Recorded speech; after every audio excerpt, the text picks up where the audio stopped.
Thanks for very detailed answer and explanation about politics, democracy, and religions in Indonesia. And I want to back to the topic about politicians of Islam in Indonesia. It will be a serious problem in our country. Oh yeah. What the main factors? Yeah, this is again because most of the Muslim people have been manipulated by the quite a few or people that what do you call that this kind of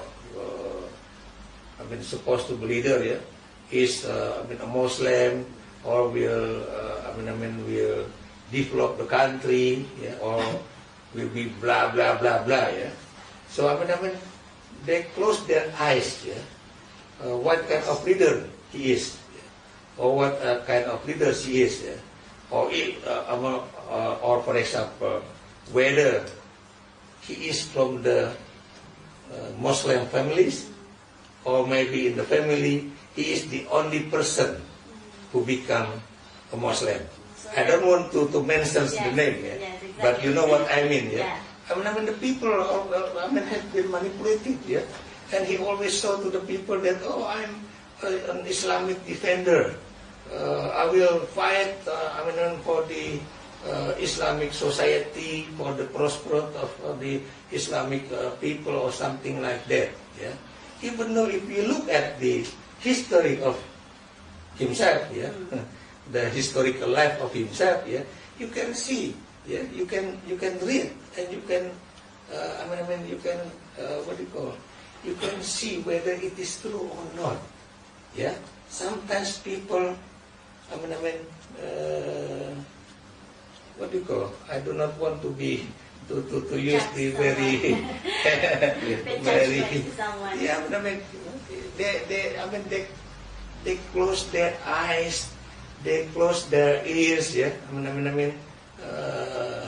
with other informations, So the They just believe, For example, even though one person actually has been traditionally from the Muslim family, but they believe that he is a Catholic. He is, his father is a member of Indonesian Communist Party, blah blah blah. Even my close friend, the late of Munir, the intelligence, military intelligence at that time, during the first, the reform era, tried to show that he is the son of the Indonesian Communist Party member, even though he is actually, come from the Arab family, and he was a Muslim, the late Munir, This is funny, but this is and the other one, why it happened, because they believe, that Indonesian Muslim, have been dominated by non-Muslims or by the Chinese Indonesian or whatsoever, etc. But in reality, if you look at in Indonesia, have you seen that Indonesian president is non-Muslim? Can you tell me, whether the Indonesians, presidents, from Sukarno to Jokowi,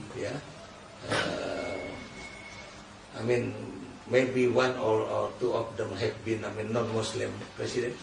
Never. Have you seen that the Indonesian president, has implemented, for example, the anti-Islam's, government's decisions? Never. Even if you look at the New Order era, even though the Suharto's governments have implemented the so-called anti-Islam political activities, but in 1973, for example, the parliament accept the law on the marriage, marriage law, and until now, it's still implemented in Indonesia, that actually 100% that law is belong to Islamic religions rather than nationalist or secular law. Yeah. So the point is, Indonesian people close their eyes and lost their awareness for political activities. Yeah. So it's the most important. Even when Jokowi and Ahok become the governor and vice governor of Jakarta, or even when Ahok became the governor of Jakarta, yeah, the Islamic preachers always say that, oh, this is kafir, this is non-pribumi. My question is, the Indonesian political activists or political party members, do they never have any relationship with the Chinese Indonesians? I don't think so. Yeah, I don't think so. Yeah, you know why? Because in every election, yeah, they will try to get the donations for any sources, yeah, including from the non-Muslims people, yeah. And you know exactly during the Ahok governorship, for example, yeah, you can see, yeah. I have to say, yeah, from 1945, yeah, until the Foke era, yeah, Governor Fauzibowo, yeah, they never thought about whether the Balai Kota, I mean the city council, yeah, has to have the mosque. Yeah. They never think about that. This is during the Jokowi and Ahok. Yeah. They built the big mosque in city council. Yeah. I mean the Balai Kota. Yeah. And you know exactly during the Ahok era, they also built the big mosque. Yeah. In West Jakarta. Yeah. Because Jokowi and Ahok said that why we have no the greater mosque in Jakarta, because Istiqlal is not belong to the Jakarta governorship, yeah, but this is belong to Indonesia, yeah, as a state, yeah.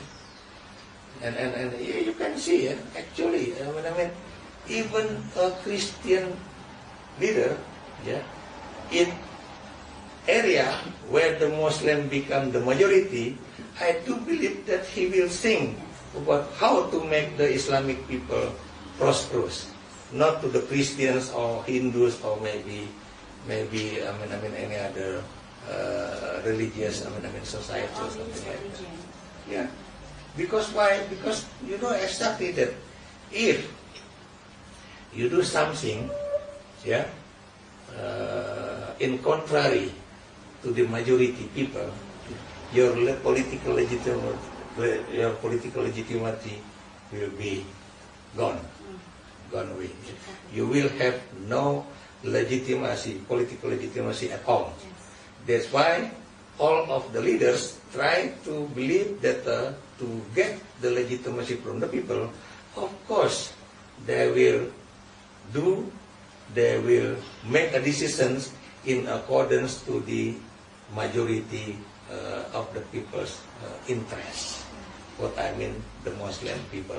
Yeah, and I mean this is a real reality. Yeah, yeah. For example, yeah, even though the Indonesian president, for example, he is a Muslim, yeah, if his political decisions, yeah, is against the people's interest, yeah, the majority of the people's interest, I do believe that in the next election, he will not be voted by the majority of the people. Yeah.